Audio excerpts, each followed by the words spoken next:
Welcome back. King Charles delivered a major speech overnight telling the Canadian Parliament that the nation will remain strong and free in what will inevitably be viewed as a direct swipe at US President Donald Trump. It's the first address of its kind by a monarch in nearly 70 years and has been seen as a rare show of political support as tensions between Ottawa and Washington continue to rise. For more, we're joined by ITV's royal editor Chris Shipp in Ottawa. Great to have you with us. So, what did you make of the King's address?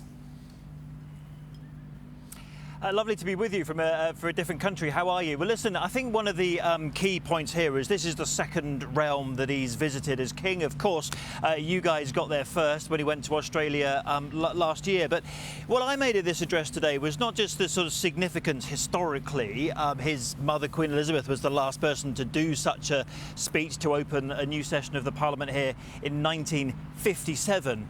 But I thought the King looked very emotional today. It's very unusual for him to allow his feelings to show through. But there were a couple of points, one when he was listening to both the Canadian and British anthems.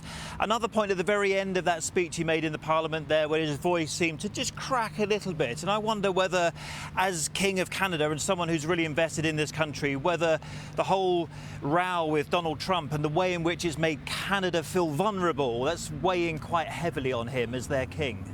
So, was that pretty pointed, that Canada will remain strong and free? Was it directed, do you think, directly at Trump? Well, he was quoting from the Canadian national anthem, you know, the true north, strong and free. But when he said that, there was a sort of spontaneous and very warm round of applause in the Senate building here, where he was delivering the speech from the throne. He only had a couple of lines left to deliver after that, and it was almost as if that applause just perhaps tipped him over the edge. As I say, the King doesn't normally let his emotions on show, but I thought he did look emotional today. And of course, it's against the backdrop of Donald Trump saying that he wants to make this massive country, remember it's the second biggest country in the world by landmass, that Donald Trump wants to make Canada the 51st state of the US. He did what he needed to do, a 24-hour trip. He's on his way home. Chris, thanks for your time.